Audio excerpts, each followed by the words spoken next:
Pessoal, mais uma vez, muito boa noite a todas as pessoas que estão aqui conosco, presentes, interessadas na nossa temática, interessadas na nossa comissão, interessados no IBDFAN. Obrigada a cada um.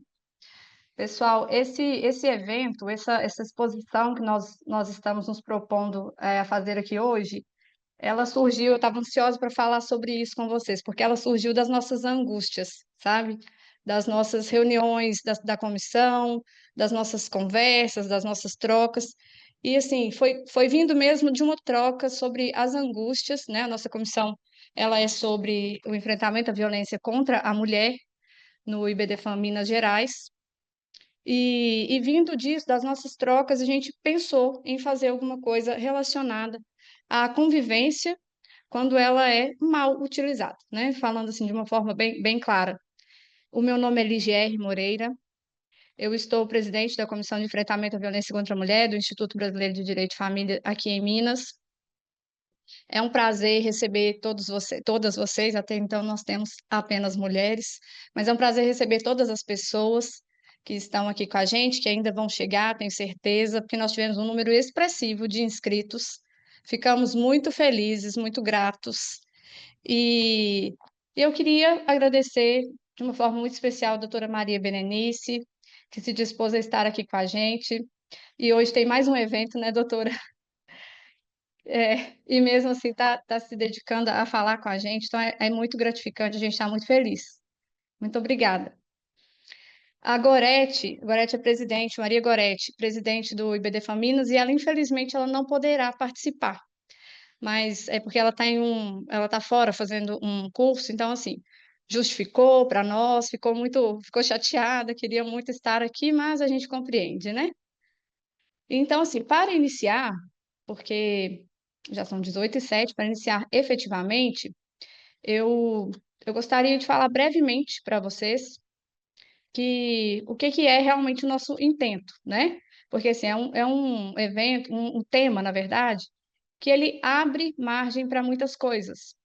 E a gente quer deixar bem delineado, bem certinho, o nosso propósito. E quando nós falamos nessa questão do instrumento, do direito de convivência ser utilizado como um instrumento de violência contra a mulher, as nossas participantes, as nossas convidadas, elas vão falar melhor sobre isso. Mas quando existem filhos comuns, os pais que vivem separados, né, eles precisam manter o compromisso com o cuidado e a proteção dos filhos. No entanto, infelizmente, nem sempre ambos têm maturidade emocional para lidar com essa nova configuração familiar.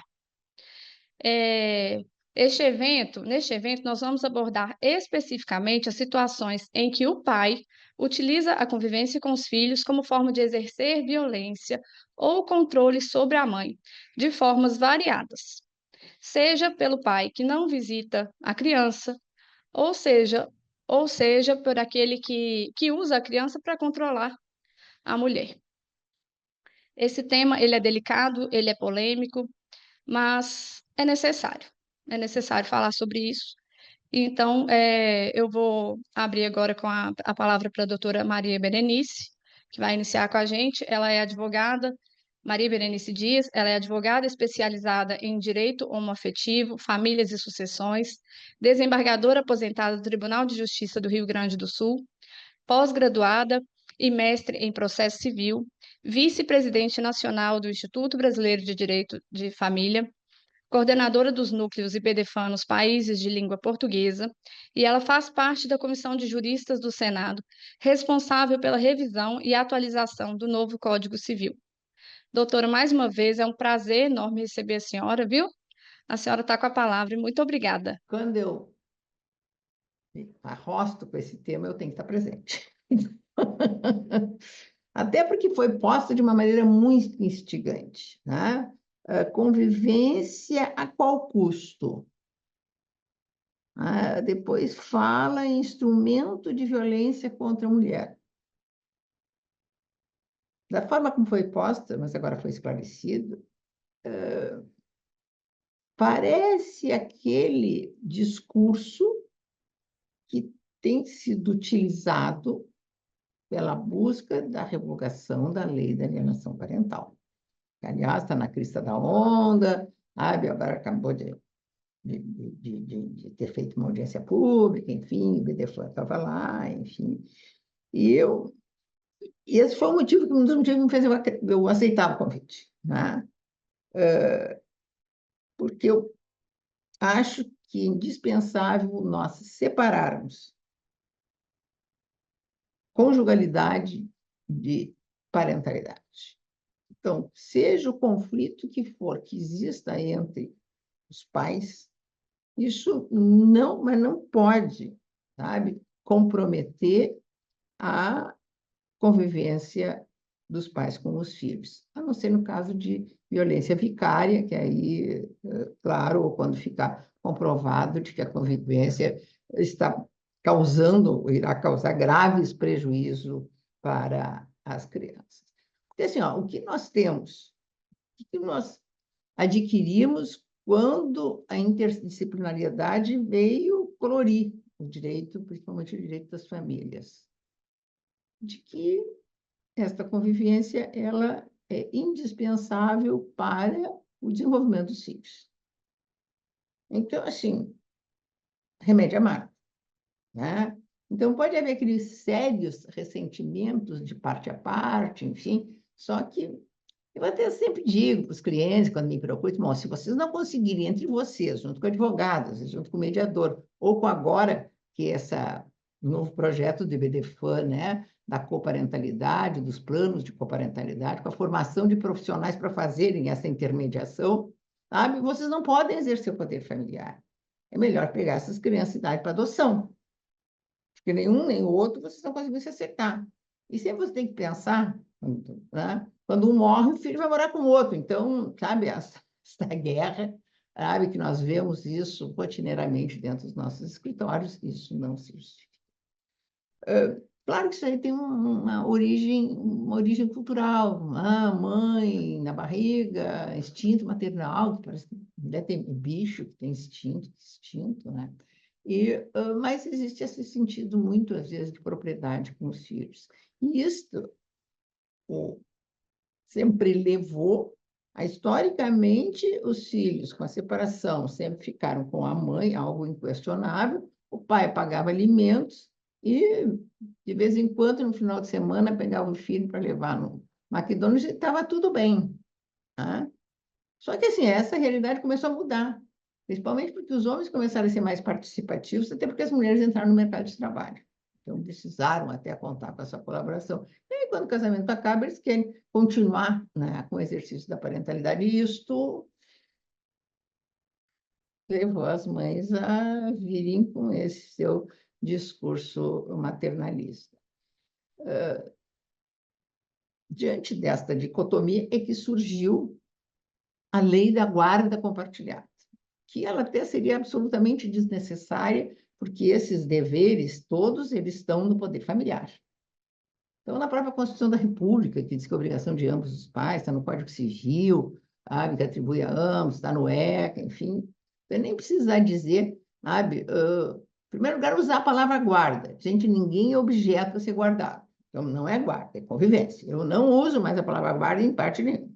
Tá? E também não há que se falar em direito de visita, porque filho não se visita, o filho também se convive. A gente visita preso, presídio, alguém está doente no hospital, visita a tia, né?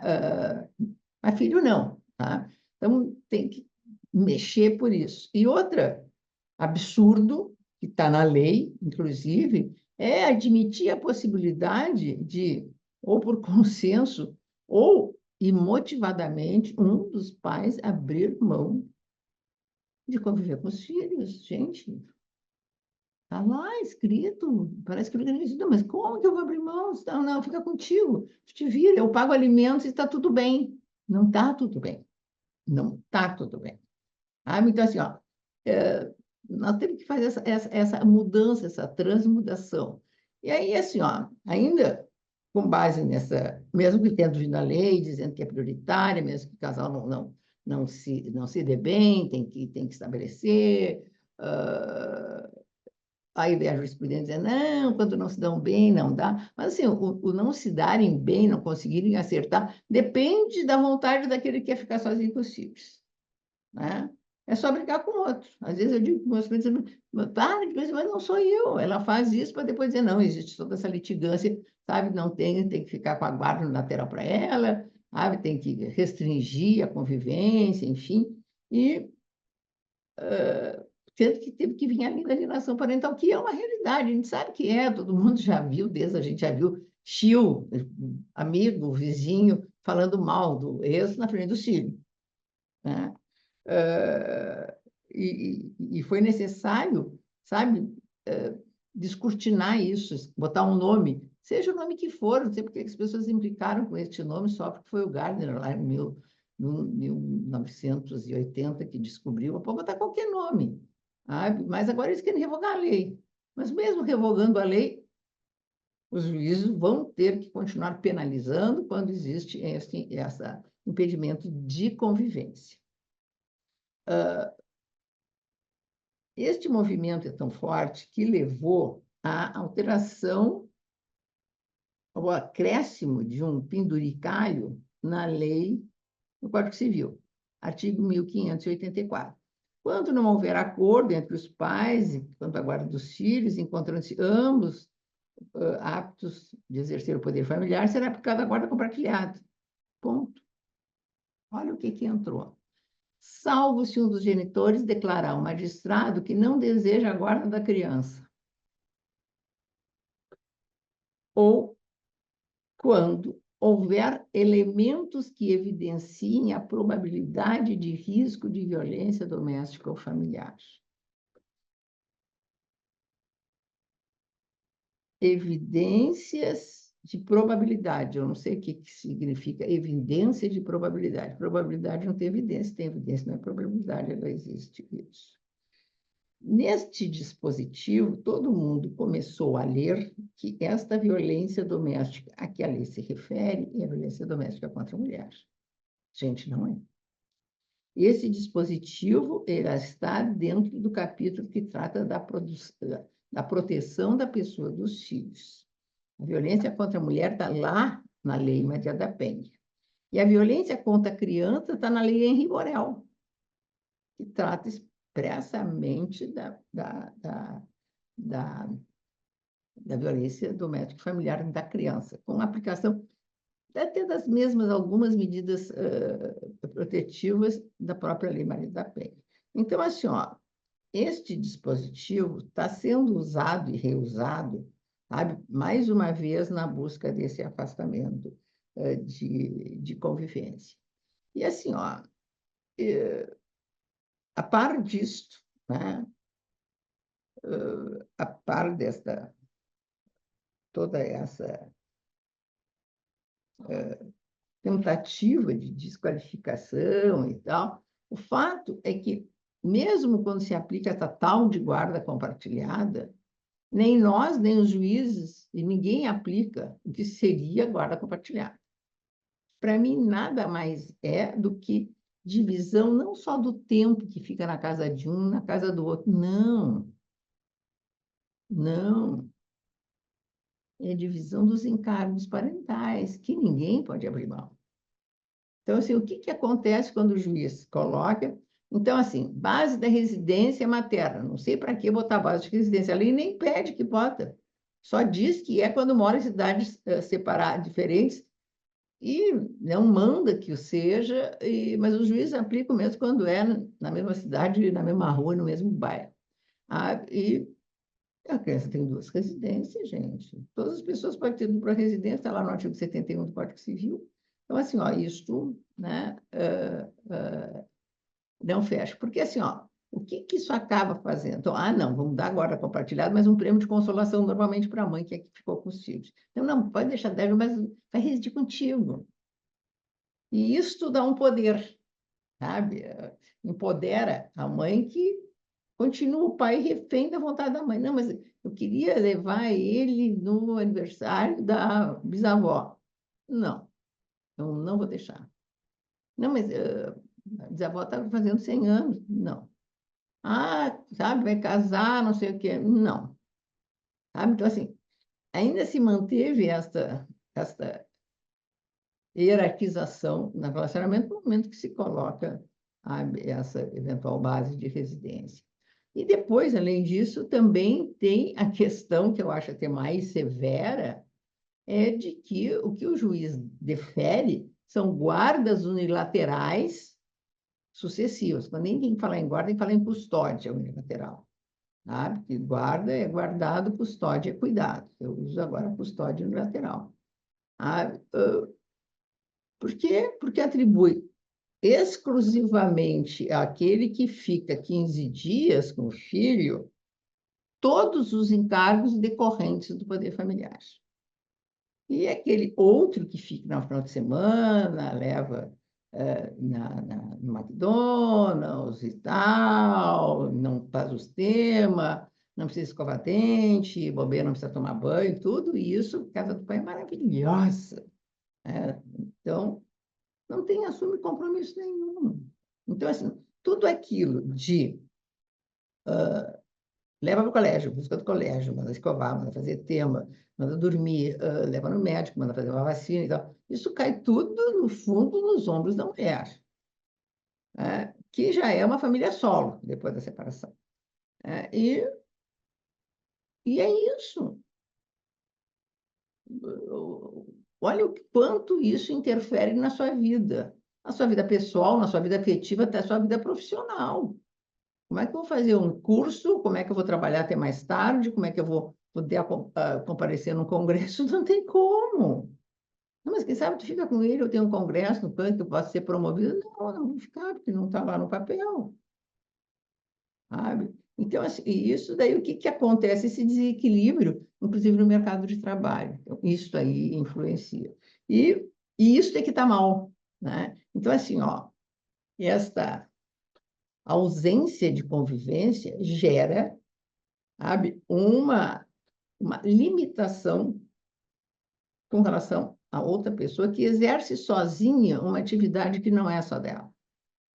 A mãe tem que fazer tudo. Então, ela está fazendo o trabalho do outro e não recebe nenhuma indenização por isso.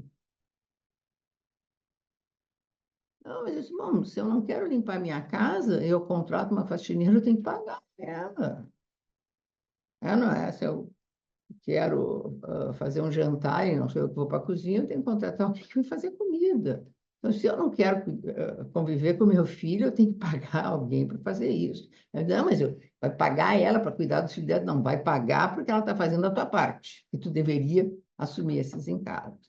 Então, agora, o grande projeto e o grande propósito é fazer plano de coparentalidade, que o juiz não vai, porque é o juiz incompetente para fazer isso, ele não conhece a criança, não sabe os horários, o que ele faz? Ele faz sempre igual. Gente, todos nós sabemos que o juiz tem um modelão, aplica sempre um modelão, pode mudar um pouquinho lá por causa da idade da criança, mas é sempre o mesmo modelo.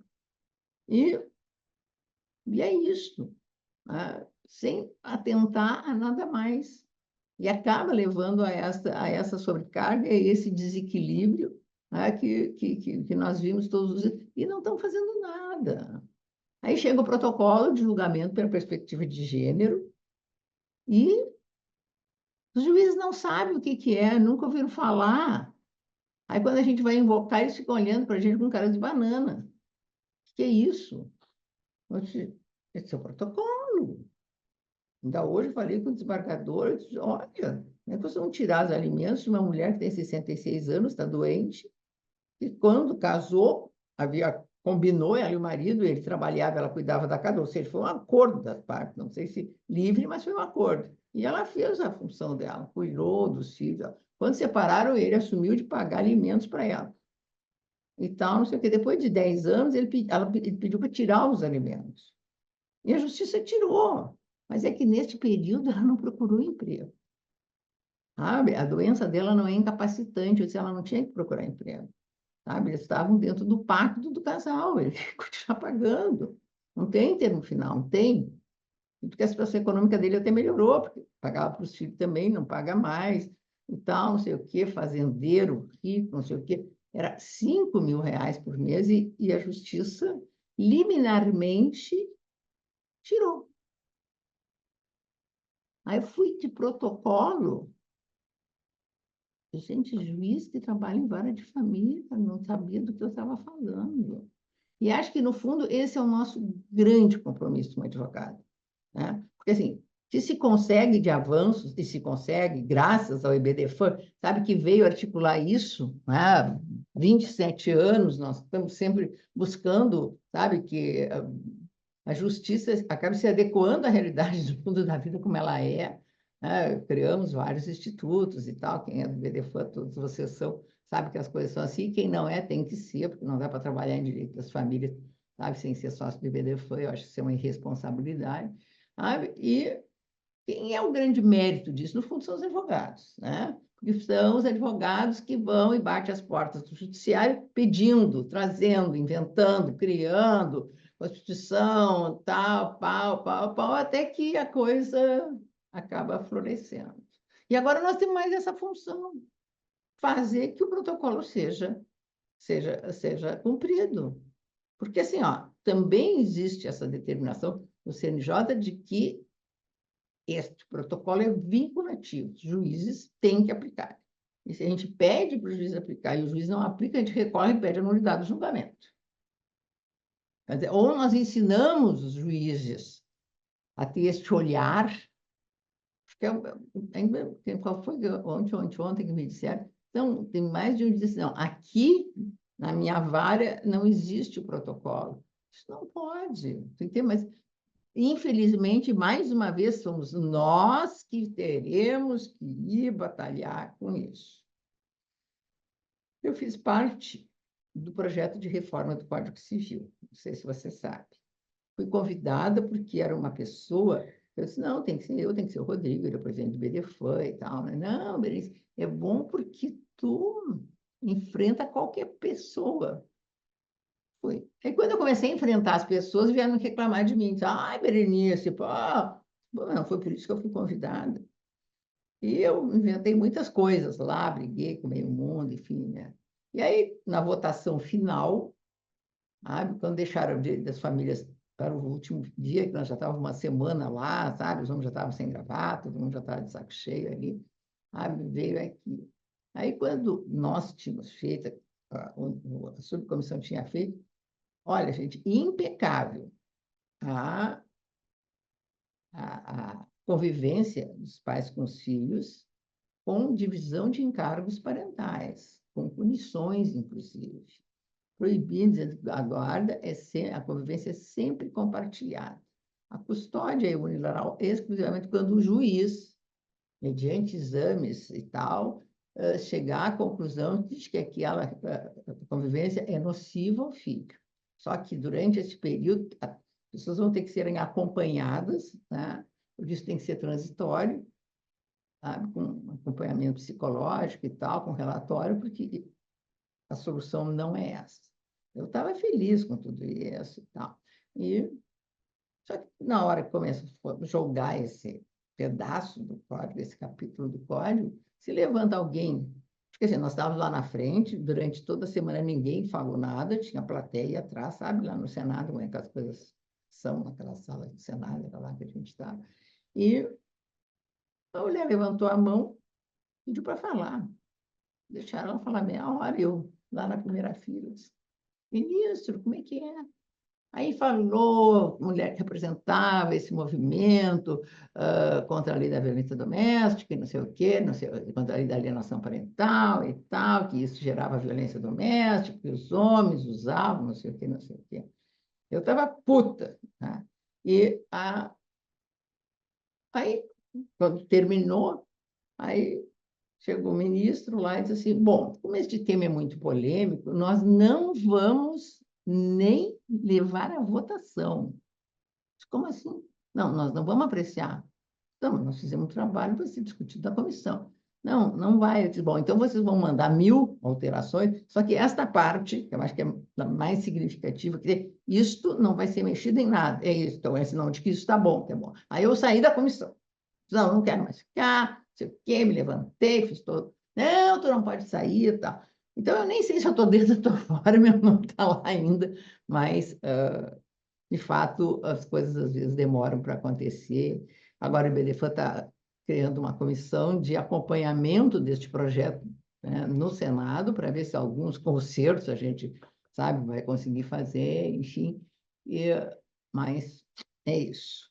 Era esta as minhas reflexões a respeito desse instigante tema que vocês trouxeram. Muito obrigada por me deixarem participar desse momento. Somos nós que agradecemos, doutora, mais uma vez. E assim, esse tema realmente está em voga, né? A gente viu e, inclusive, foi muito comentado quando a gente divulgou o nosso evento, apesar de não ser o foco do evento, né? Não seria mesmo sobre alienação parental, mas acaba que as coisas estão linkadas, né? Inevitavelmente, não tem como. Então, a gente agradece muito, porque é muito bom ouvir a senhora sempre, claro. E para dar continuidade, eu gostaria de ouvir agora, nós gostaríamos de ouvir agora a doutora Sabrina Sampaio Santiago Leles de Souza, que é doutora em Ciências Jurídicas e Sociais, especialista em Direito das Famílias, com ênfase no Direito das Mulheres, membro do Instituto Brasileiro de Direito da Família, IBDFAM, workshop em Negociações e Conflito, autora de livros jurídicos, advogada atuante há mais de 20 anos, professora e apaixonada pelo direito da família. Ela vai dar continuidade agora conosco, depois a gente ter ouvido a doutora Maria Berenice. Mais uma vez, obrigada, doutora. Eu sei que a senhora tem um evento daqui a pouquinho, então, Mas assim, se a senhora, ver porventura, eu vou ver o que eu consigo assistir, que eu quero muito assistir. ótimo, vai ser um grande prazer, viu? E se precisar, pode ficar à vontade. Sabrina, tá com você a palavra. Boa noite, gente. É uma alegria sempre estar aqui. Falar depois da Maria Berenice é uma dificuldade, né? Mas é sempre também muito prazeroso estar na sua companhia, viu, Maria Berenice? É sempre um aprendizado ímpar, né? E o direito é isso. A gente estava conversando entre nós na comissão e é exatamente isso.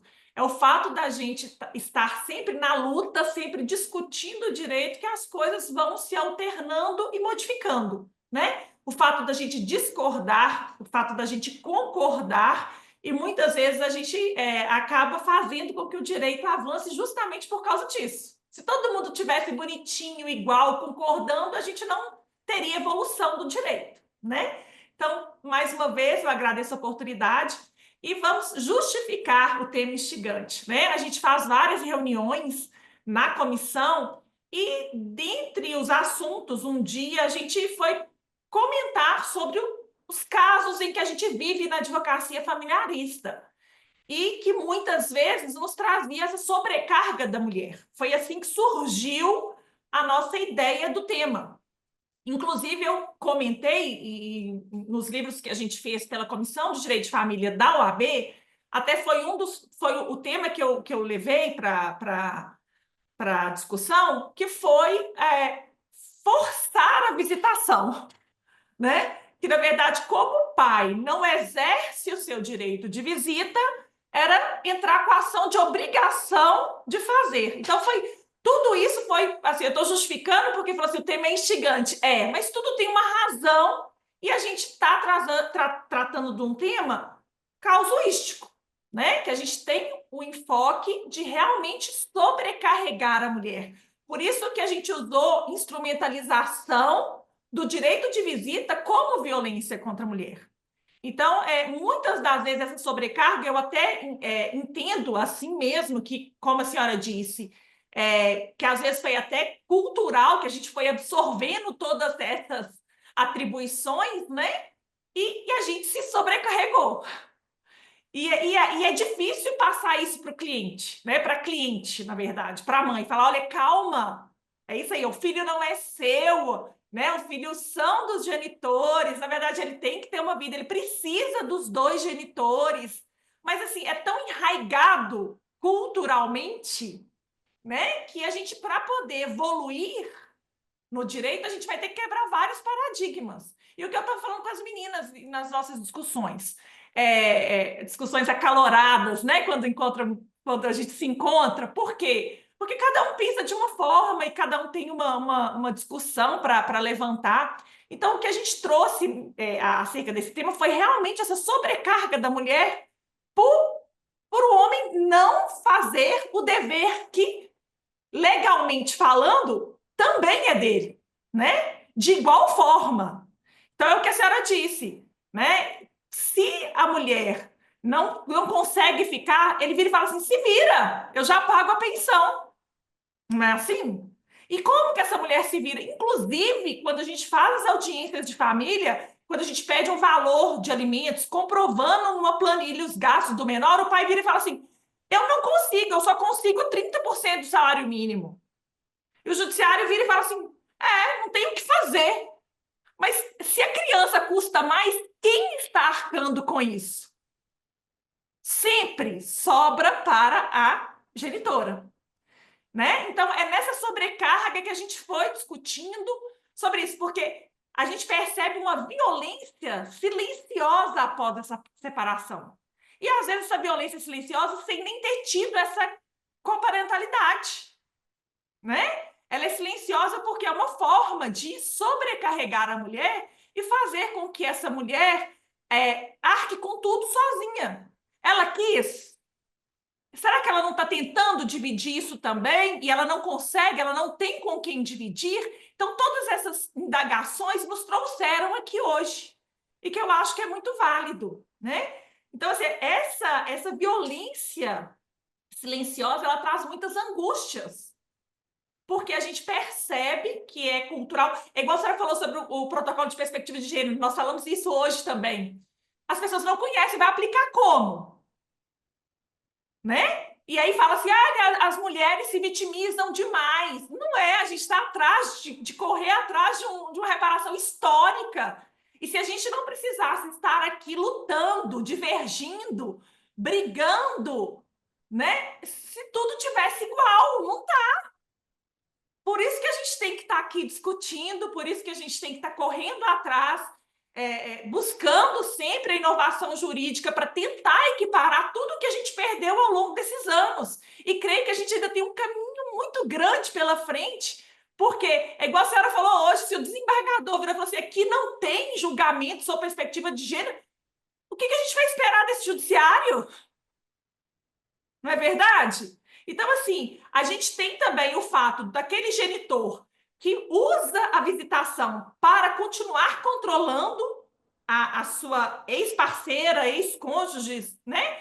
Por quê? Porque ele fala assim, ele atrasa para buscar, ele fala assim, esse final de semana eu não vou poder buscar. Isso tudo gera um desgaste emocional, um desgaste físico, um desgaste financeiro, porque às vezes ela tem um compromisso de trabalho, ela não pode fazer. Então, tudo isso faz com que essa genitora, ela realmente fique sobrecarregada. Não é verdade? A gente percebe isso, gente, o tempo todo. Muitas vezes eles, inclusive, ameaçam sobre a guarda unilateral. Eu vou tomar a guarda de você, não é assim que é? A gente ouve no popular? Eu vou tomar a guarda de você. Então, assim, são várias formas que a gente percebe de violência contra a mulher, que às vezes ela é instrumentalizada na visitação. É claro que nós não temos uma varinha de condão para fazer, a partir de amanhã tudo isso vai ser diferente. Não é assim, a gente sabe que não é. Por mais que a gente tente, que a gente estude, que a gente corra atrás. Quando eu entrei com essa ação de obrigação de fazer para que o pai pegasse os filhos, o juiz deu um despacho falando que era assim, tipo assim, é algo incomum. Tá no despacho. Então, assim, são coisas que a gente fala assim, graças a Deus que é incomum, que bom que eu me incomodei, né? Então, eu acho que o direito tá aí para isso, para a gente se incomodar e com esse nosso incômodo fazer as coisas mudarem e fazer com que as coisas aconteçam de outra forma. Se a gente tiver todo mundo acomodado, nada vai acontecer, não é verdade? Então, assim, é por isso que nós trouxemos esse tema dessa forma, da forma de que ela realmente é um instrumento de violência contra a mulher, pela sobrecarga, pela forma como a mulher é condenada a ficar, não que seja uma pena, né? A maioria das vezes, como já foi dito, a mãe gosta, a mãe quer, só que às vezes ela não consegue. Né? Ela não consegue fazer tudo sozinha. E a gente sabe a importância da figura paterna na vida do filho, gente. Isso é indiscutível. Salvo raríssimas exceções, assim, é comprovado, a gente estuda e a gente vê isso reiteradamente. O filho, ele necessita tanto da mãe quanto do pai, né? Isso está claro. A gente não precisa ficar debatendo sobre isso, embora todo mundo ache que não, que a mãe é mais importante. Os estudos comprovam que não é assim que funciona, que a gente precisa também do genitor, né? Então essa visitação, ela não pode também ser um direito facultativo do homem, né? Na verdade, se a gente fala que ela é uma faculdade do homem, ela passa a ser compulsória para a mulher. Olha o disparate disso. Vocês concordam comigo? Porque cadê a igualdade disso? Se é faculdade do homem, ela obrigatoriamente vai ser compulsória para a mulher. A gente não tem escolha. Não é verdade? Então, essa sobrecarga mental, né, material da maternidade não compartilhada, ela traz inúmeras consequências. Então, foi por isso que nós trouxemos esse tema e eu espero que eu tenha colocado alguns pontos aqui. Eu não vou me delongar muito, porque a Ângeles também tem que falar e a gente não quer, a gente quer ouvir mais também, né, sobre outra ótica, sobre outras inquietudes para que a gente possa realmente evoluir o direito das famílias no que se refere a esse particular. Perfeito, Sabrina, obrigada. Só para pontuar, já quando você entrou nisso daí, eu fui lembrando das coisas que a gente falou no dia que a gente fez uma reunião sobre isso. E assim, existe até uma questão que já aconteceu comigo, que a gente foi falar sobre isso, né? A gente queria que o pai convivesse mais com a criança, porque infelizmente o que ele fazia era o contrário do que a gente está falando aqui, que a gente quer realmente que os pais tenham esse convívio. Por quê? Tanto pela criança, que é o nosso ponto principal, mas também porque precisa de dividir, né? São funções, são tarefas, e isso é importante para todos. E aí, assim, em alguns casos onde foi proposto, né, que aumentasse o convívio, a convivência com a criança, alguns falavam, tudo bem, eu vou conviver mais, mas aí eu vou tirar no valor dos alimentos. Se você entrar com esse pedido, com esse cumprimento de sentença, tudo bem, eu vou reduzir a pensão. E, sim, é por aí, né? É dentro dessa sofrência que a gente pensou um pouquinho em falar sobre essa forma de violência. E muito obrigada, viu, Sabrina? Foi ótimo. Para dar continuidade, eu vou passar a palavra para a Ângeles Lopes Brizeno de Souza, é advogada, mestre em Direito Civil pela PUC Minas, vice-presidente da Comissão de Enfrentamento à Violência contra a Mulher do IBDFAM. Ângeles, por favor, você está com a palavra, viu? Obrigada, Lige. Eu preciso aqui, no momento, um pouquinho de tietagem, falar que é uma honra estar aqui ao lado da professora Maria Berenice Dias. Para quem estuda, para quem está na pesquisa, a professora Maria Berenice Dias, por diversas vezes, a gente toca no nome para poder falar o posicionamento, qual que é o entendimento, e é uma base teórica muito grande para a gente que está na pesquisa também. Então, professor, eu vou me atrever a chamar de professora Maria Berenice Dias ao invés de doutora. Então, muito, muito obrigada mesmo. E vamos, então, a esse tema. Eu sou uma estudiosa da violência doméstica há algum tempo. Eu publiquei a minha dissertação, que é em violência doméstica patrimonial e as medidas protetivas, que não são aplicadas, mas, pelo menos aqui na região onde eu trabalho, que é em Belo Horizonte, Minas Gerais, os juízes eles não têm o costume de aplicar a medida protetiva patrimonial. Então, entender a vulnerabilidade da mulher é muito importante. É muito importante. Então, eu vou fazer uma divisão aqui da minha fala em dois momentos.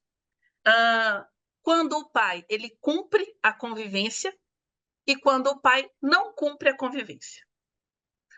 É claro que cumprir é mais do que uma obrigação, é um dever de cuidado que ele tem de participar, de estar presente fisicamente, afetivamente na vida do filho.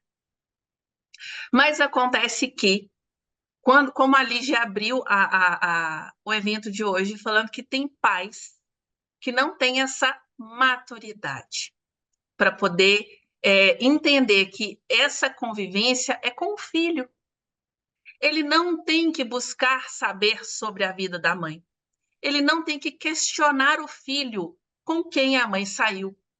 Ele não tem que fazer o filho como fonte de informações a respeito da mãe.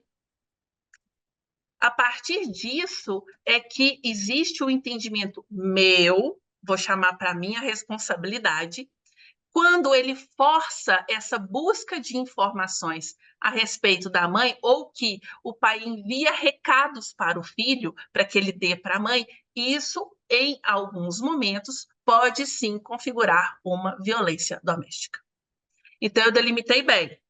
Não quer dizer que eu sou a favor ou contra de alguma coisa, não. Somos técnicas aqui. A análise técnica de alguns casos é que pode sim ocorrer a violência doméstica com a utilização da criança com essas informações ou até de outras formas, que é a segunda parte, que é quando o pai não cumpre a convivência, não cumpre com o seu dever de participar, de estar presente na vida do filho. Isso sim, também, além de ser uma violência patrimonial, porque a mulher tem uma sobrecarga, também falamos em certo momento, uma violência psicológica, porque a mãe, a depender da idade da criança, a mãe fica limitada a fazer algumas coisas. Se ela não pode contar com uma rede, com o avô, com a avó. Então, existe sim também uma violência silenciosa, porque o pai, como forma de punir a mãe, eu também não vou buscar o filho. É claro que nós já sabemos que existem também mães que se utilizam disso para poder punir o pai, mas o recorte da temática desse evento é especialmente a violência contra a mulher.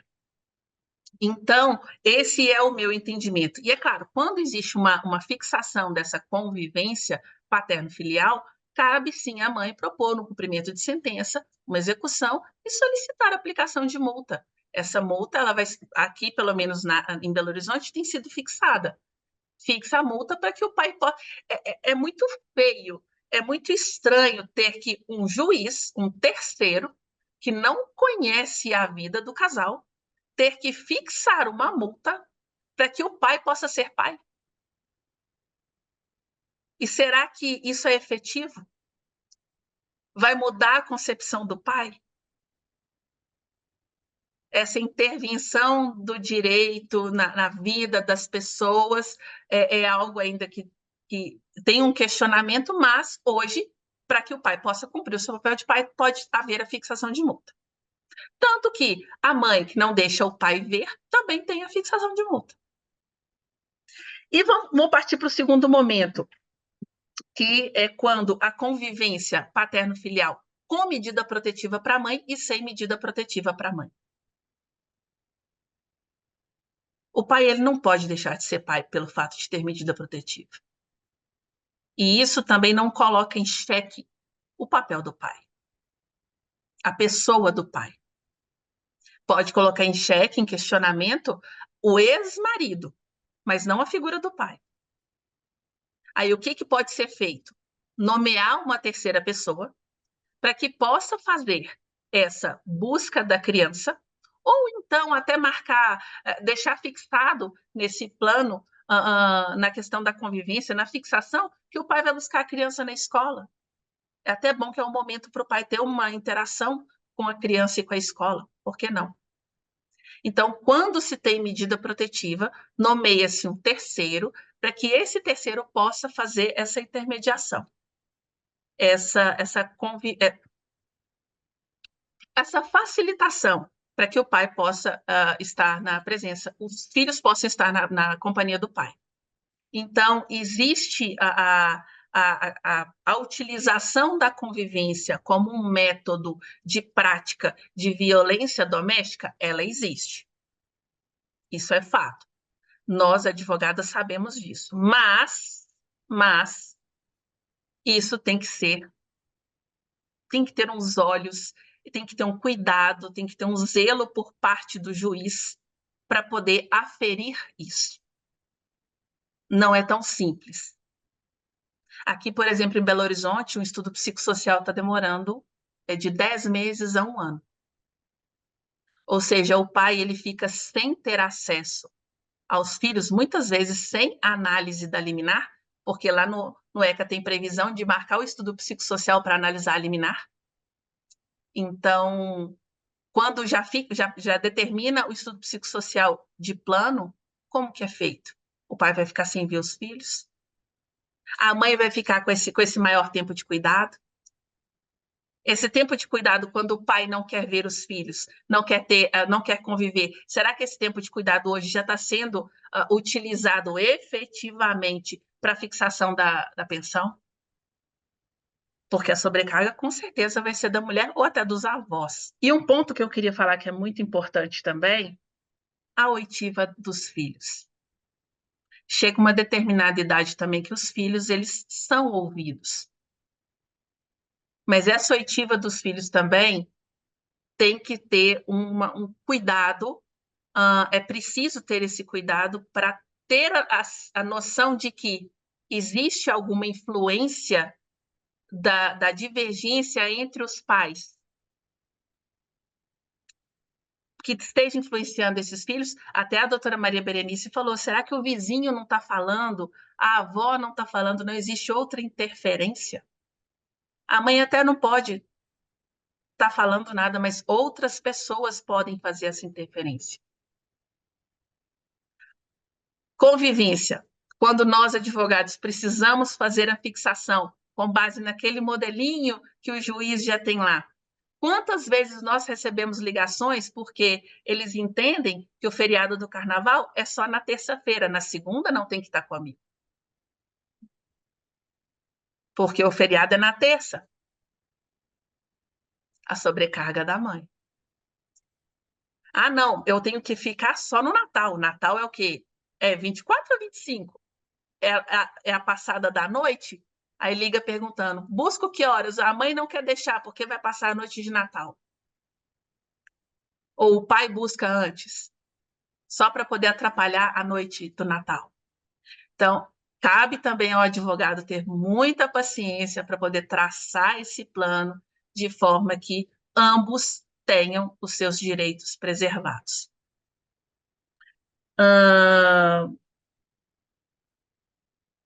Eu acho que eu terminei até um pouco antes do tempo, porque eu fiquei tão admirada com o que a professora Maria Berenice estava falando, que eu vou falar mais o quê?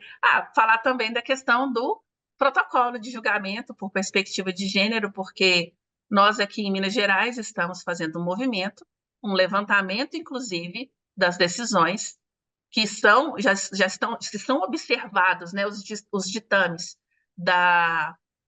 do protocolo de julgamento por perspectiva de gênero. E tem um ponto muito importante também. Nos processos de família,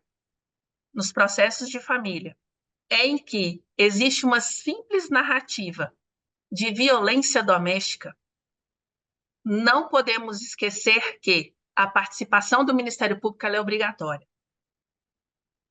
Não só para observar os direitos da criança, mas o da mulher também. E aqui em Belo Horizonte isso não tem acontecido também. Eu falo por Belo Horizonte, por Minas Gerais, porque é o tribunal com o qual eu tenho o meu maior número de processos. Então, a participação do MP ela é obrigatória, simplesmente por ter uma narrativa de violência doméstica no processo. Está lá no artigo 698 do CPC. Parágrafo agora eu não me recordo, mas está lá. Já existe essa previsão. Além de outras benesses processuais também. Mas não vou entrar nessa seara, senão iremos prolongar aqui, porque é um tema maravilhoso. E a questão da vulnerabilidade da mulher, que eu abri a minha fala, a vulnerabilidade da mulher, nós como advogadas temos também que explicar para essas mulheres, a partir do momento que elas são as nossas assistidas, que elas têm o direito à fala. Ontem mesmo, uma mãe me questionou isso. Mas eu não falo? Ninguém me ouve? São ouvidas sim. São ouvidas sim no estudo. Um estudo que o judiciário teria que marcar de forma mais célere. Elas são ouvidas. Elas são ouvidas ainda com um olhar técnico, porque são psicólogos e assistentes sociais. Bom, eu fecho a minha fala aqui.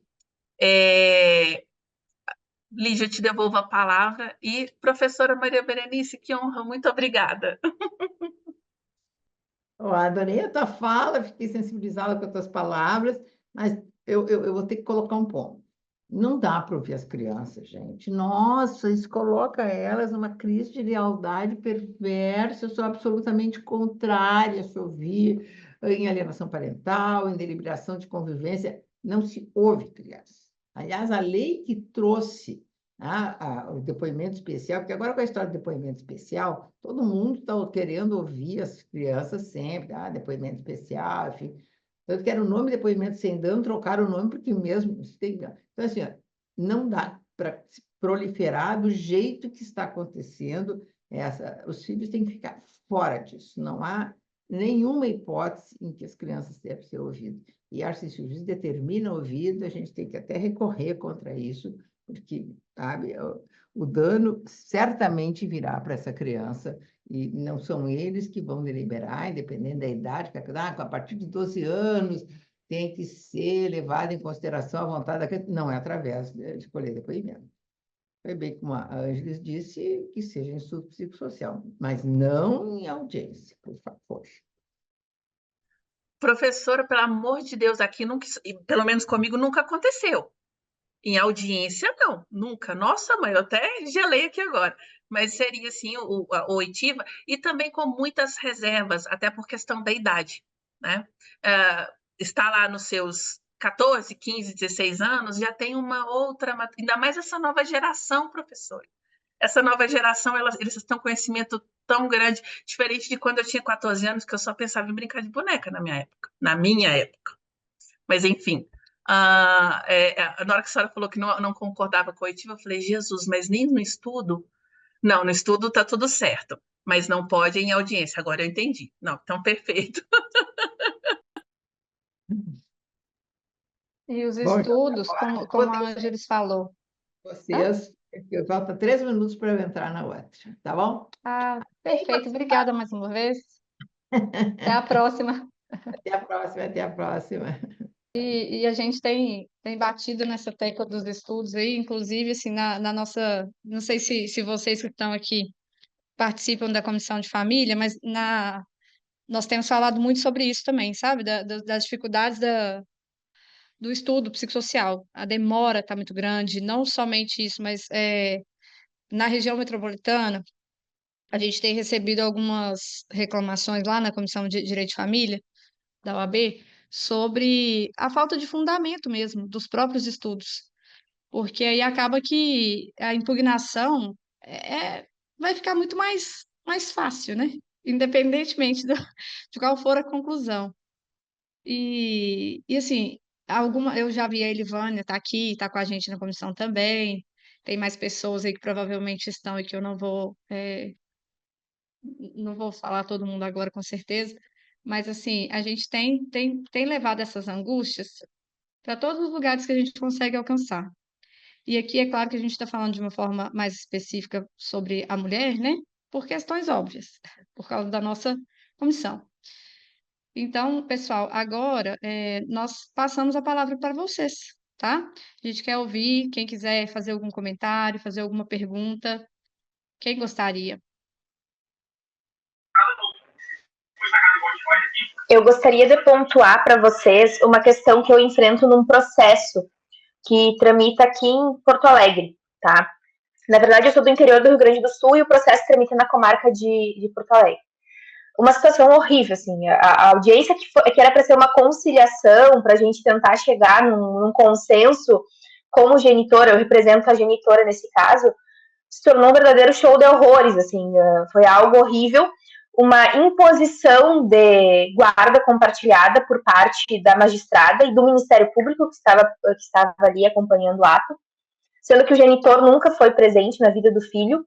E aí, magicamente, quando foi ajuizada a ação pela genitora buscando regularizar principalmente a questão da pensão, mas também guarda e convivência, ele se tornou presente, ele quis se tornar presente na vida do filho. Tudo bem, é um direito dele como pai, né? Mas, assim, a paternidade surgiu para ele com o processo judicial, porque antes ele não participava. E a magistrada foi completamente contra a realização do estudo social e de avaliação psicológica. E ela deixou evidente dentro da audiência que a realização do estudo psicossocial seria uma violência contra aquela criança. Porque o pai queria participar agora, e agora ele queria conviver com o filho. Então, não tinha justificativa plausível para realizar o estudo psicossocial. Eu confesso para vocês que eu nunca tinha visto tamanho absurdo, porque, para mim, todos os processos que envolvem regularização de guarda, de convivência, o estudo psicossocial é um elemento muito importante, porque eu sou imparcial, eu tô defendendo a genitora e seu filho, né? E a colega advogada que defende o genitor, ela também é imparcial, ela está defendendo o genitor. Então, fica complicado sem ter esse estudo psicossocial, né? Agora me manifestei sobre a produção de provas e reiterei essa questão, mas provavelmente eu vou precisar gravar a decisão judicial, porque a magistrada vai indeferir a realização do estudo psicossocial. E aí eu queria saber se vocês já tiveram uma experiência assim, se pudessem me auxiliar nesse sentido, assim. Claro, juntei jurisprudência, todas as informações, reiterei a importância, a necessidade de ter um laudo por profissionais que são técnicos para definir essa questão, né? Mas mesmo assim, provavelmente eu vou precisar gravar. Alexia, eu disse certo? Isso mesmo. Perfeito. Eu imagino que você queria ter feito essa pergunta para a doutora Maria Berenice. Eu imagino, tá? Só uma suspeita. Mas realmente ela tem um evento agora às 7 e a participação dela foi um pouco rápida aqui. Mas eu vou tentar falar conforme o meu entendimento. É claro que eu não li o processo, eu não tenho conhecimento dos fatos. Mas o que eu tenho o costume de fazer? Antecipar com um laudo particular. Então, se eu antecipo, se eu mostro indício, é claro, não sei se seus clientes têm condições financeiras para tanto. Mas se não tiver, também pode procurar a faculdade, que tem os estudantes, é claro, coordenados por psicólogas, também podem ajudar nisso, caso não tenham condições. Mas tendo condições, anexe esse laudo particular, que é feito pela psicóloga contratada pelo pai ou pela mãe, não sei por quem que você está. Mas, enfim, se o juiz não está deferindo, você faz isso e mostra a necessidade de fazer o estudo, porque ela não, é claro, o juiz não vai acreditar no seu laudo, mas o seu laudo ele tem um indício para que ela possa mudar de opinião. É o que eu acho. Porque de qualquer jeito você tem mais argumentação para poder levar isso para um recurso. Aí, se tiver cerceamento de defesa também, não esquece de citar lá com pisca-pisca na petição.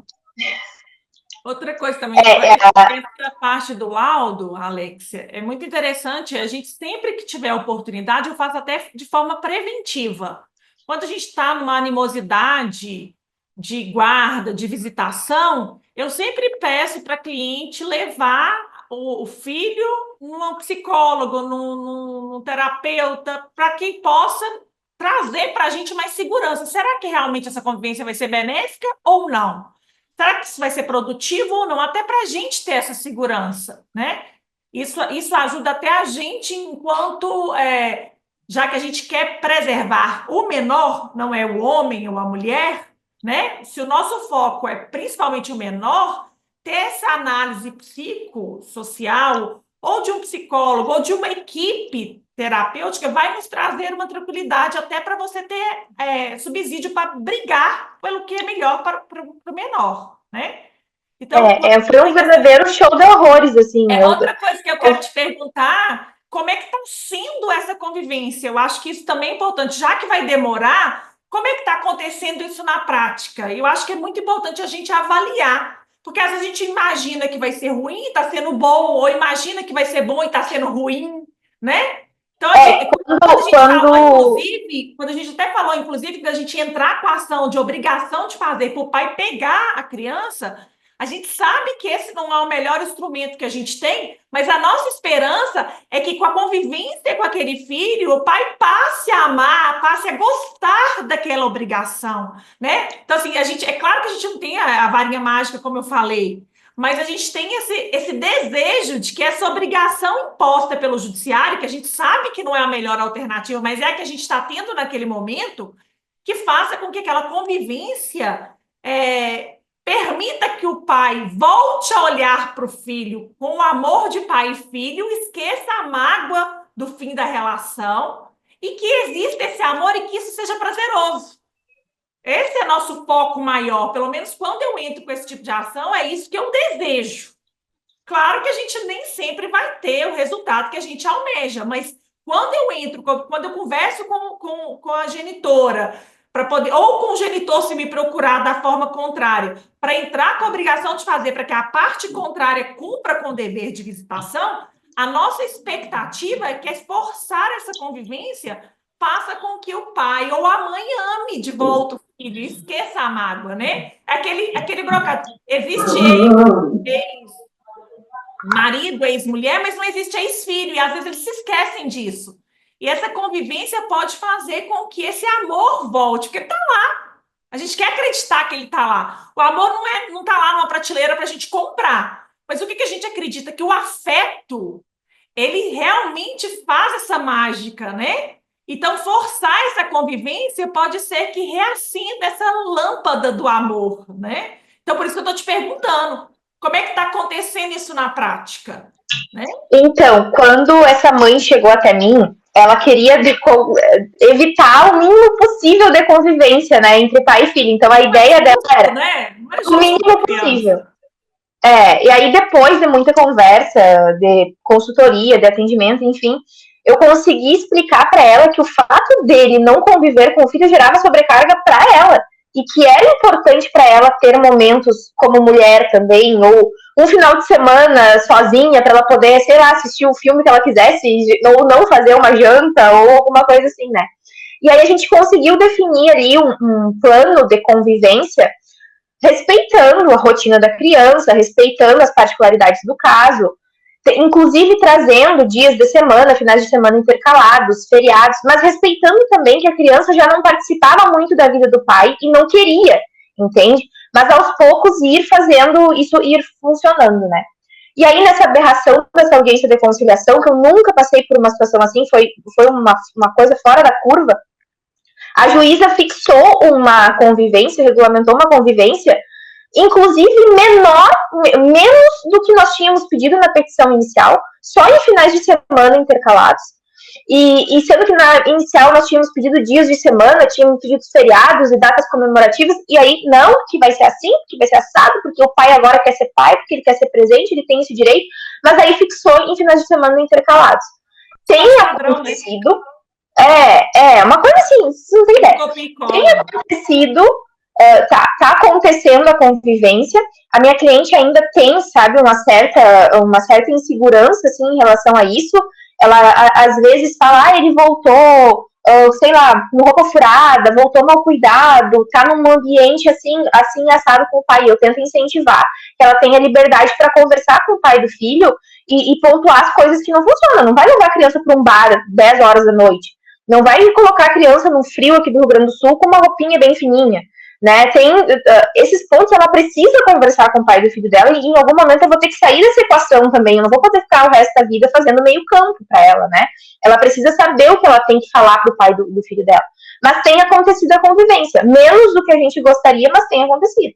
Pelo menos isso, né? E aí agora a juíza se manifestou novamente sobre a produção de provas. E mesmo eu já tendo falado na inicial, já tendo reiterado na réplica, eu vou reiterar a questão do estudo psicossocial e eu vou trazer para minha cliente essa possibilidade, verificar se ela consegue levar o filho, ainda que agora, né, durante o trâmite do processo, mas se ela conseguir levar o filho numa psicóloga, enfim, uma profissional para extrair um laudo para a gente anexar no processo e verificar essa questão. Muito obrigada, viu, gente? Desculpa o desabafo. Obrigada a você. Eu vou falar para a Naira Dal poder falar, depois eu falo, porque Por favor, Naira. É Naira mesmo, Ah, eu disse certo? é Naira, Naira, certíssimo. ok. Gente, boa noite. Eu até peço desculpa se eu ventilar alguma questão que foi falada aqui. Eu tive que interromper para poder tratar uma entrevista. Trabalho, né, no meio aqui, voltei para ouvir as palestras, mas eu vou. É uma dúvida barra desabafo, barra compartilhar experiência aí com as doutoras. Eu tenho a minha atuação em Minas Gerais também. Eu tenho um caso de revisional de convivência que, basicamente, o desejo da mãe em proteção aos filhos é regulamentar a convivência de uma forma que traga aquele regime de convivência ali que a gente construiu na petição inicial mais autônoma possível. Por quê? Porque o pai estava justamente utilizando a convivência como tentativa de perpetuar aí a violência doméstica, psicológica, que foi durante todo o casamento. Eu até cito só um exemplo: o regime de convivência falava para fixar, para poder buscar as crianças na sexta-feira na casa da mãe às 18 horas, só que as crianças estavam saindo da escola na sexta-feira às 18h30. Ele é um ex-policial, está na reserva. Ele ia até a casa da mãe, chamava a polícia, falava que a mãe estava descumprindo, e as crianças estavam lá na escola às 18h30. Bastava um pouquíssimo assim de interpretação e senso daquela convivência que eu vou buscar as crianças às 18h30 na escola? Não, né? E isso, assim, para devolver a criança sempre nesse intuito ali de atingir a mãe, né? Ou que aí perdeu o casamento, perdeu o controle sobre a mulher, achou o meio das crianças ali para utilizá-la para poder continuar essa violência. E aí, quando ela já chegou no meu escritório muito abalada. Eu falei assim: vamos lutar por um regime, uma revisão de uma convivência que traga autonomia dessa convivência, porque as crianças nutrem um afeto muito grande com o pai, e elas têm o direito de conviver com esse pai, apesar de que a gente já tem histórias assim que deixavam na casa da avó e as meninas ficaram o final de semana inteiro sem tomar banho, né? Então, mas elas têm um afeto muito grande por esse pai. Inclusive, a gente sabe que, pelo menos assim, na experiência dos anos de atuação, que a criança, quanto mais o pai é ausente, aquela pequena presença do pai, ele se torna o super-herói da criança, e ela quer, né, idealizar essa figura paterna e tentar que essa figura paterna esteja mais próxima o quanto mais. E aí, construímos um regime de convivência de prever horário para devolver, horário para buscar, alternar, sair do padrão do judiciário, porque o acordo anterior dele estava no padrão, né, de alternar. Então, assim, não, então tá, então nós vamos pegar os feriados e dividir, vamos alternar os finais de semana com horário para poder buscar, pegando na instituição escolar, devolvendo na instituição escolar, vamos dividir férias, vamos estabelecer quem que vai ficar com a primeira metade das férias, quem que vai ficar com a segunda metade das férias. Por quê? Porque isso iria minimizar os conflitos entre os genitores, pelo menos tentar reduzir essas manobras de atingir a genitora com a convivência como instrumento de violência ainda. Além disso, isso ia trazer uma repercussão muito positiva para as crianças. Elas teriam a segurança necessária de saber o momento que ia conviver com o pai, porque já teve pedido de alvará porque as férias não estavam definidas, aí trocou, aí entrou no judiciário, teve alvará judicial deferido, porque o acordo estava uma bagunça anterior. E o que eu estou enfrentando hoje no Tribunal Mineiro é um enorme desafio de fixar um regime de convivência que foge ao padrão estipulado pelo tribunal. Sendo que o regime de convivência está dividido de forma igualitária entre os genitores. E traz autonomia de execução, sem que os pais não precisem entrar em debates e conflitos para que o regime aconteça. Então, vai assegurar o direito das crianças de conviverem de forma igual, de tempo igual com os genitores, vai minimizar ou retirar essa possibilidade de perpetuar esses conflitos, essa violência, e vai garantir às crianças o direito de conviver, coisa que não estava acontecendo, a não ser depois do ajuizamento dessa ação. Passar férias com o pai, passar feriados com o pai, porque o pai estava pegando só o final de semana, utilizava esses finais de semana aí para fazer mais de 10 boletins de ocorrência contra a mãe por conta dessa sexta-feira que ficava na escola e deveria estar na casa da mãe. Então, assim, e aí a gente teve um deferimento liminar parcial eu agravei dessa decisão, até mesmo para poder trazer já esse assunto lá no tribunal e ver como que o tribunal já ia tratar esses aspectos, até para poder tentar manejar o processo já prevendo como que seria um recurso de apelação, né? Então a gente agravou, e eu lembro que eu fui sustentar no tribunal e ouvimos cerca ali de uns 15 minutos dos desembargadores tecendo comentários no sentido de que os pais deveriam ter maturidade, de que deveria ser incentivado o consenso. E eu penso que isso, gente, é inegável, né? Eu acho que todos nós aqui na nossa atuação quer que o direito dos filhos seja protegido e que os pais consigam superar os desafios e as animosidades dele, terem maturidade para poder tratarem dos próprios filhos, afinal de contas, eles são os pais, né? Eles que têm que ter maturidade suficiente para tratar dos próprios filhos.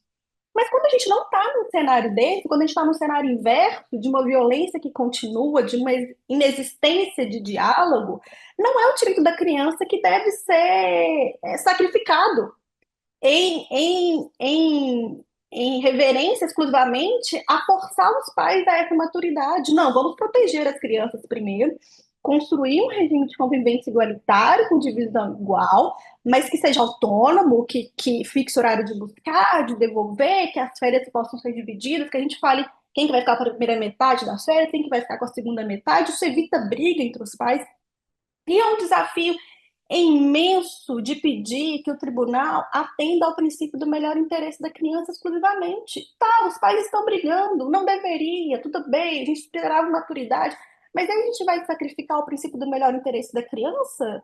A gente vai deixar o regime antigo que perpetua esses conflitos para que, forçando os pais em alguma medida, e eu até falo que o caso deles tem esse agravante, além dos boletins, porque na medida protetiva, o parecer do Ministério Público na ação criminal falou dessa artimanha do pai em sempre deturpar a história, inverter verdades, simular fatos, recortar provas, né? Porque também é formada em direito, recortar provas, tirar de contexto, para tentar manejar o processo ali, a própria violência processual também, a seu favor, e tudo que parece diante ali do judiciário é que os pais são minimamente imaturos, estão brigando, e essa briga não deveria ter sido levada ali para o judiciário, sabe? Uma sensação um pouco nesse sentido, não, nós vamos aplicar a regra padrão mesmo, que tem o direito à divisão de férias, de feriado. Nós não chegamos ainda na fase de produção de provas, inclusive na fase de eu até vou citar que no agravo eu pedi de forma expressa a aplicação do protocolo com perspectiva de gênero e o tribunal simplesmente ignorou. Assim, ignorou, gente. Sabe uma situação que foi omissa, em momento algum, inclusive na sustentação oral, eu reiterei a respeito disso, simplesmente foi ignorada. Na produção de provas, eu vou reiterar esse pedido sobre pena de nulidade da sentença e tudo mais para aplicação em sentença para fins de recurso recorrer, porque neste momento a gente precisa escolher algumas lutas, até como forma de estratégia processual na condução. O agravo eu entendi mais ou menos o entendimento do tribunal nesse sentido, e agora eu preciso dessa dilação probatória para reforçar os argumentos numa futura apelação, possivelmente, que a gente vai lidar. E é uma vara aqui em Belo Horizonte, eu não vou citar qual que é a vara, que é uma vara aqui do direito de família, que ela tem uma redução de funcionários e ela, assim, é endêmica em atrasos, em falta de atenção nessas condições, muito por não culpa dos servidores, porque o próprio tribunal não fornece a ele o número de servidores suficientes para atender a demanda da secretaria. Então, são desafios acima de desafios, e aí, terminando uma questão, um desabafo barra questão também, se aqui em Minas, se vocês têm experiências em que o tribunal teve esse olhar mais atento e fixou um regime de convivência mais próximo da realidade, ou de uma forma mais especificada, para além do padrão, se vocês tiveram sucesso, se há jurisprudência nesse sentido, porque, sinceramente, a luta vai ser grande. Obrigada, viu, gente? Ângela, Posso você quer falar? responder? Estava com a mãozinha levantada? Pode falar, então. Eu já até esqueci que eu ia falar da outra e já me entrei no Entrou questionamento nesse aí, né? da Naira aqui, e enfim. Ô, Naira, tem como fixar sim, de outra forma, para além ou para aquém do convencional, só depois do estudo. E além de ser depois do estudo, eu me atrevo a dizer que só funciona se a gente conseguir entabular um acordo. Porque se for para esperar juiz fixar, eu aqui no interior, eu sou em Minas também, mas eu ainda tô, as meninas estão na capital, mas eu estou no interior. Então, aqui no interior é o padrão que se estabelece. Raramente modifica. Agora, quando a gente consegue, através do estudo, provar, conversa com o colega da parte adversa e vamos costurando, a gente consegue. Mas determinado aqui no interior, mesmo com o estudo psicossocial, não tem acontecido. Não, mas Infelizmente. o que eu acho interessante, Sabrina, é porque eu vou dar um exemplo de um caso meu. Que juiz que fixa convivência alternada? Vocês já viram? Eu tenho uma aqui, Não. eu tenho um caso aqui com Até convivência, não. mas aí entra naquela modalidade que no nosso ordenamento jurídico nem tem, né? Que é a tal da guarda Não, alternada. não, não. A minha pergunta, Sabrina, eu não falei em Ah, guarda, eu falei em convivência alternada. mas Eu tive o aí, cuidado. tudo bem, Não mas a entra em guarda. nomenclatura, então Não, esquece a nomenclatura. Uma não entra semana em com guarda. uma semana com outra, é isso que você está falando. Vamos esquecer a Não, guarda, é uma vamos falar sobre ampliação de dias, convivência. é uma divisão igualitária do tempo. Isso, É uma divisão igualitária do tempo esquece a com a nomenclatura, mas é a convivência. tal da alternada. Mas é a convivência alternada. Por isso é Sim. que sai fora do padrão. É um caso que eu tenho de um casal extremamente litigioso, medida protetiva, pedido de descumprimento, porque o meu cliente, eu estou pelo homem, conversa com a sogra, dá uma assistência financeira para a sogra, enfim, assim, de intenso litígio. E o meu questionamento quando do estudo era que, pelo fato do pai se dispor a levar e buscar, se poderia ter uma ampliação da convivência. A psicóloga, eu fui lá, conversei com a psicóloga antes, perguntei, é claro que tem todo um jogo aqui dos embargos auriculares, que nós já conhecemos, e a psicóloga manifestou no sentido de que a convivência alternada seria o melhor modelo. Aí eu fiz embargos auriculares. Por que não formular isso em quesitos? Aí também seria interessante o assistente técnico, se seus clientes tiverem condições, porque os assistentes técnicos, eles não acompanham a oitiva. Eles vão dar um parecer com base do que foi no processo e com base no que eles lerem no laudo apresentado. Mas por que não o seu assistente conversar com a psicóloga? E sendo que existe uma modalidade, o juiz vai seguir o estudo. Aqui em Belo Horizonte, o juiz segue estudo. Ele não vai se dar o trabalho de ler o processo para fixar uma convivência.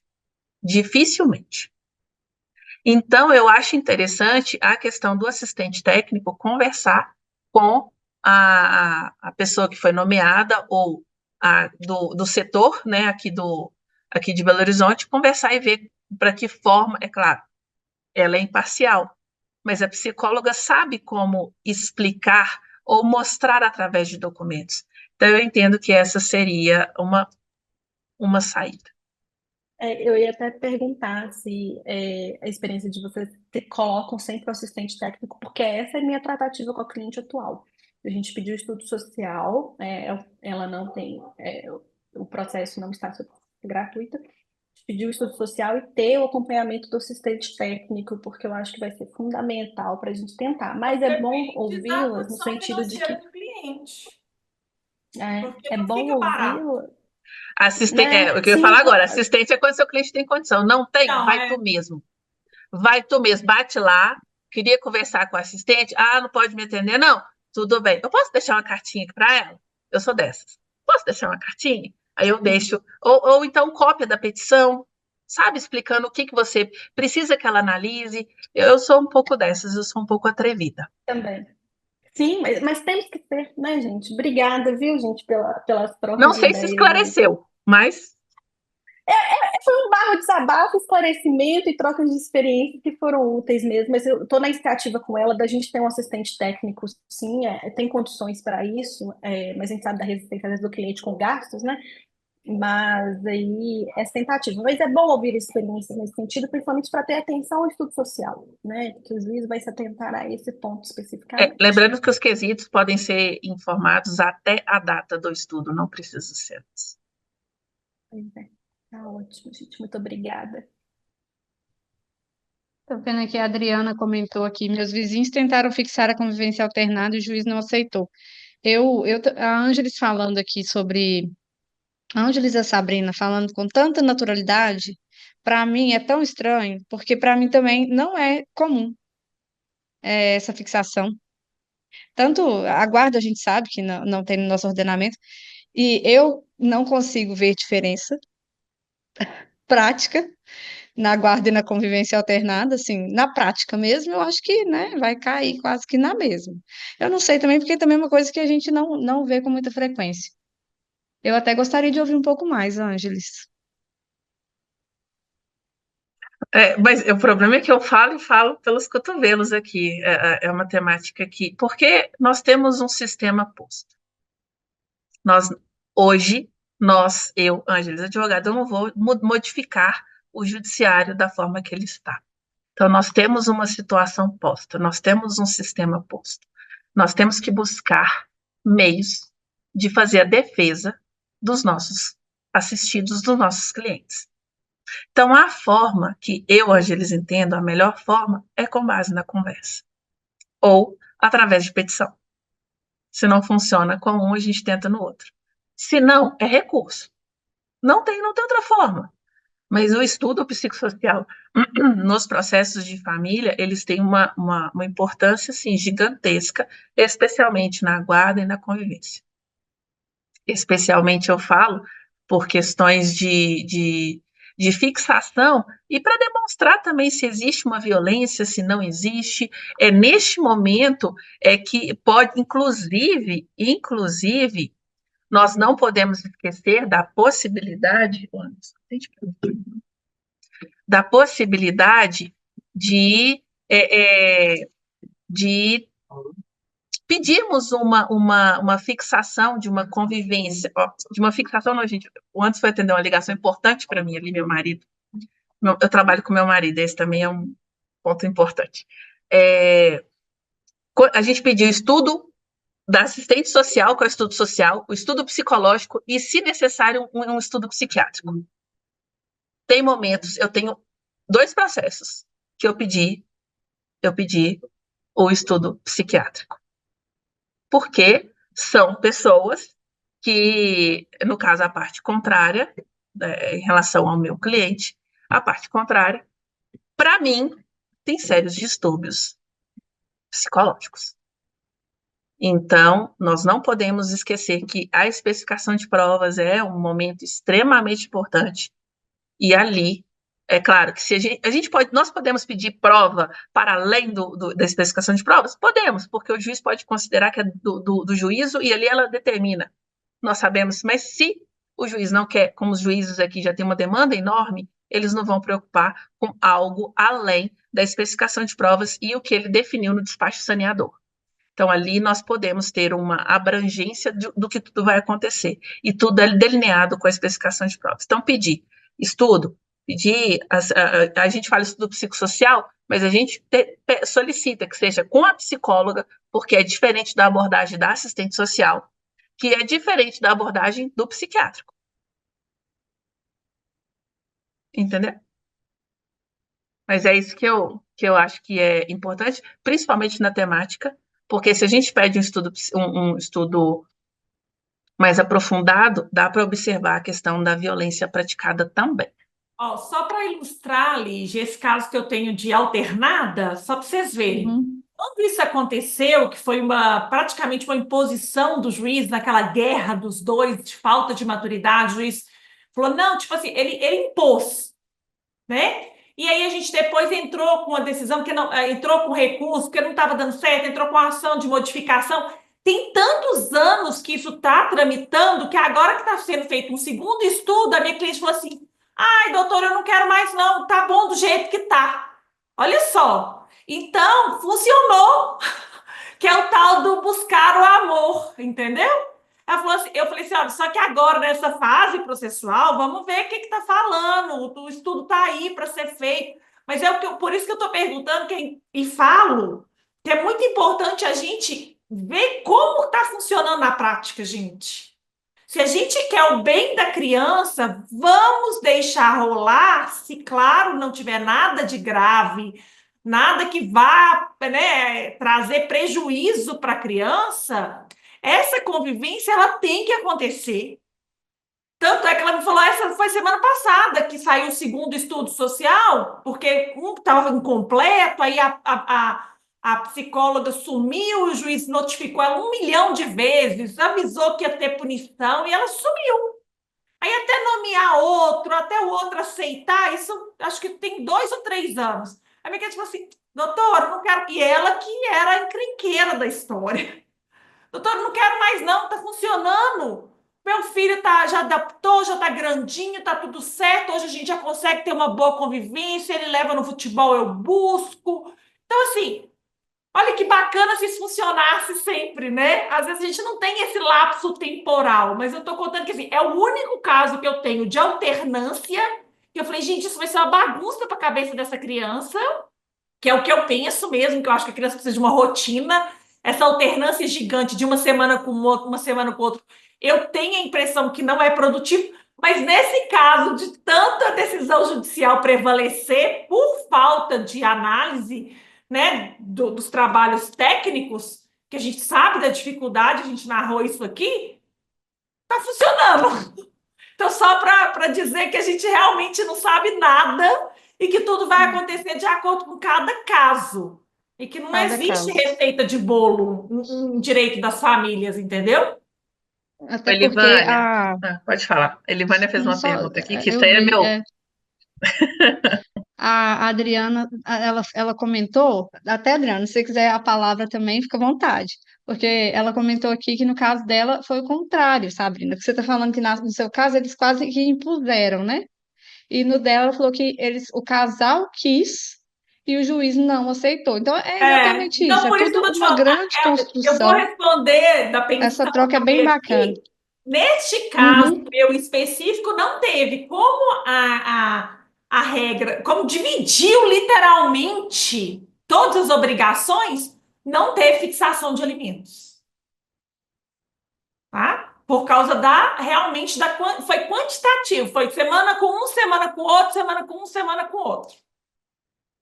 E aí combinaram quem ia pagar o futebol, a escola é pública, e aí dividiram o material. Então tem essas divisões de a fase extra. Não de pensionamento mensal não teve, mas teve metade de despesa escolar, o futebol quem paga é um, o outro esporte quem paga é o outro, estava tudo bonitinho quanto a isso, mas não tinha nenhum que pagar alimentos para o outro, porque foi quantitativamente igual. No meu caso. Eu preciso falar 2 coisas aqui com vocês. Vou iniciar com essa posição da Elivânia. Elivânia, como que eu cheguei na conclusão que eu vou falar daqui a pouco? Existe uma luta, uma busca da remuneração do tempo de cuidado, certo? Quando existe uma divisão igualitária do tempo, eu entendo que a necessidade das crianças tem que se restringir às despesas fixas. É o entendimento meu. Se fica 15 dias, eu falo 15 dias na somatória. Não vai ser 15 dias com 15 dias com outro, mas na somatória, se fica 15 dias com 15 dias com outro, no meu entendimento, a pensão vai ser calculada com base nas despesas fixas. Exemplo, escola, esporte, língua inglês e por aí vai. Despesas das crianças. Aí já não tem a questão do aluguel, do condomínio, porque cada um paga o seu. É um uma posição minha, eu ainda não amadureci. Mas, já que aqui nós falamos muito na questão da participação do pai, quando a gente fala na aplicação do protocolo de julgamento por perspectiva de gênero, nós estamos falando ali numa possibilidade de uma divisão desigual do tempo de cuidado das crianças, numa divisão desigual do tempo de cuidado com o tempo das crianças. O que eu fiz em uma das petições que eu advogo para o pai? Eu pedi a aplicação do protocolo para o pai. Porque o pai não quer contribuir com a divisão igualitária e diminuir o tempo de cuidado da mãe, eu preciso que neste processo seja aplicado o protocolo. Porque o pai quer. O pai quer. Por que não? Quando a gente pensa na aplicação do protocolo, é claro, ele tem um viés para mudar as lentes do julgador e dos participantes na situação da mulher. Mas isso pode beneficiar o pai. Por que não? Eu pergunto por que não, porque se o pai quer participar, quer dividir o cuidado, eu vou falar responsabilidade, não vai cair muito bem. Mas o tempo de a guarda, a convivência, quer dividir a convivência, porque tem custo. Se fica 20 dias com a mãe e 10 com o pai, tem custo. Então, eu entendo que isso pode haver uma certa interpretação que ajude o pai a conviver mais com os filhos. Então, até então, Elivânia, é um entendimento particular que eu não vi aplicação na prática nenhuma, porque normalmente, quando vai fixar uma pensão para a mãe pagar, ou eu falo, existe uma convivência compartilhada. No meu caso, o pai, apesar de ter uma convivência compartilhada, o pai ficou com a residência referência. A mãe paga 30% do salário mínimo para os 2 filhos. Não sei se eu fui esclarecer, se eu fui clara com o que eu falei. Gente, mais alguém quer fazer algum comentário, alguma pergunta? Essa troca é tão boa. Não? Então, nós podemos Boa encerrar? noite, meninas. Perdão aí, eu demorei Desculpa. a aparecer aqui. Fica à vontade, Olá, Vanessa. Boa noite. Seja boa noite, bem-vinda. pessoal. Como vão? Tudo bem? A respeito dessa questão mesmo que vocês levantaram aqui sobre a convivência alternada, né? Eu tive muita dificuldade num caso que eu estou trabalhando nele. Na verdade, ele encerrou agora. Mas eu via que o judiciário ele realmente não ia permitir que continuasse a acontecer essa convivência alternada. A gente percebe claramente que existe um entrave, mas, para minha surpresa, no dia da audiência de instrução e julgamento, ao levar isso para o judiciário e o promotor de justiça, a forma com que a família já tratava essa situação, né, com que os pais já operavam com o menor, e, por incrível que pareça, foi a mãe que ajuizou uma ação para alterar essa forma, como uma forma de retaliação mesmo com o pai, enfim, foi muito complicado. Mas, no final, a gente levou isso, e o promotor de justiça, para minha surpresa, elogiou a forma de contato do pai com o filho e essa maneira com que eles conduziam. A criança passa uma semana com cada um, tem uma troca no meio da semana para essa criança não sentir falta nem de um nem de outro. Então, assim, existe aí vários entraves para a gente conseguir aplicar essa convivência alternada, mas a gente consegue evoluir aos poucos e a gente tem que continuar trabalhando por isso. Eu só queria contribuir nesse sentido. E eu tenho uma outra também, que os pais praticam guarda alternada já há muito tempo. Do filho passar uma semana com um, uma semana com o outro, mesmo não havendo nenhum tipo de contato entre os pais, praticamente, porque eles nutrem, não é recíproco, né? Mas a mulher nutre aí pelo ex-marido um rancor, uma raiva muito grande, e não tem esse convívio, e ainda assim conseguem compartilhar essa guarda. Eu achei muito interessante, né? Compartilhar, não só compartilhar, como também ter essa forma alternada aí de convivência. Eu achei interessante trazer, porque a gente tem notícias que isso está alterando, e nesse caso em específico aqui, foi uma grata surpresa para mim, que o Poder Judiciário, quando eu levei isso, tivesse olhado com bons olhos, ao contrário do que eu imaginei que teria uma dificuldade, inclusive, de compor isso, de colocar isso no acordo. Foi por quê?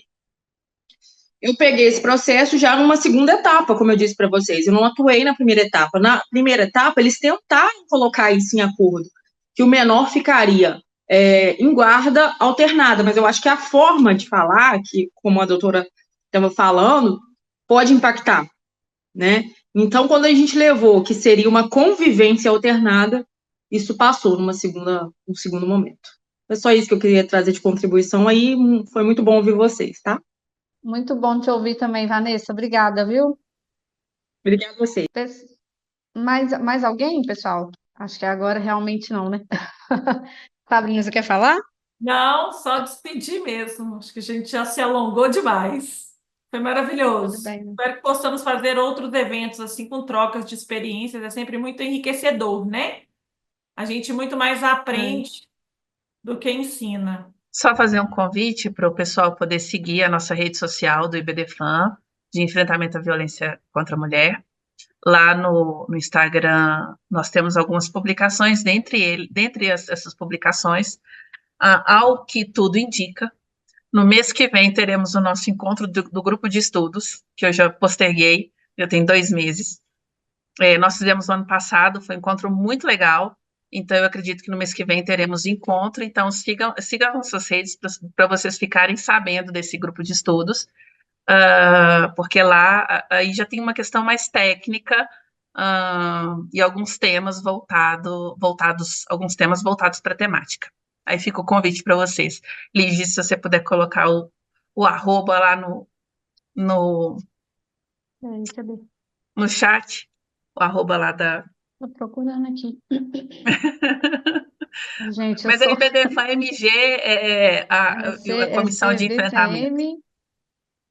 Gente, fica o convite também para quem quiser vir com a gente no IBDFAN, sempre um prazer, né? As nossas comissões estão sempre abertas, a gente tem várias comissões, né? Ô, Renata, nós não temos um grupo um Instagram específico. Teremos, ele já foi criado e nós teremos, inclusive o nosso grupo de estudos vai chamar Ágora. Já tem até nome, mas em breve. Mas eu estou falando para poder seguir lá na rede social, porque lá é que nós anunciaremos o grupo de estudos. A inscrição é gratuita, ela não paga nada, pode participar quem quiser, de onde quiser, e é isso. Eu coloquei aí o arroba IBDFAMG-CVCM. Pessoal, mais uma vez, muito obrigada. Foi muito importante para nós ter cada um de vocês aqui, viu? Nessa noite fria. Obrigada, Ângeles. Obrigada, Sabrina, mais uma vez. E Nossa, até breve, pessoal. Até mais, gente. Beijo para todo mundo. Tchau, tchau. Viu? Tchau, tchau. Prazer. Tchau, obrigada.